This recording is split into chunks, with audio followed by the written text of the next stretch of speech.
This is Scott Becker with the Becker Private Equity Podcast and Business Podcast.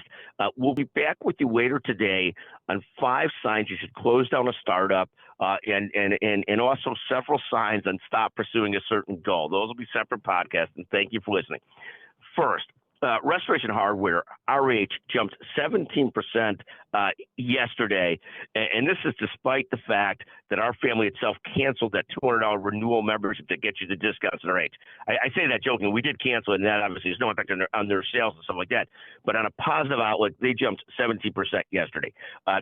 Second, Walgreens, which has been in a challenging situation and perhaps improved situation, rose 3.2% yesterday. It's been a while since we reported that. Walgreens is down 17% year to date. Third, CVS is up 1% year to date. It's now the 6th largest firm in the U.S. by revenues. Good for them to be at least moving back in the right direction and not losing ground on the stock price and value. Fourth, Palantir Technologies, which has been on a tear, fell 6% yesterday. Fifth, Reddit, which also went public recently and has been on fire too, dropped 14% yesterday. Sixth, there's an article in the Wall Street Journal, and we talk about this often. I won't overhit it today. Basically says the $27 trillion treasury market is only getting bigger, and that points some of the challenges in selling all those treasuries. Seventh, AMC Theaters dropped 14% yesterday.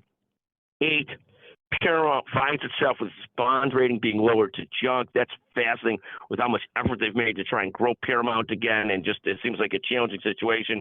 And finally, 9th, the S&P 500 rose to new highs to close a monster first quarter.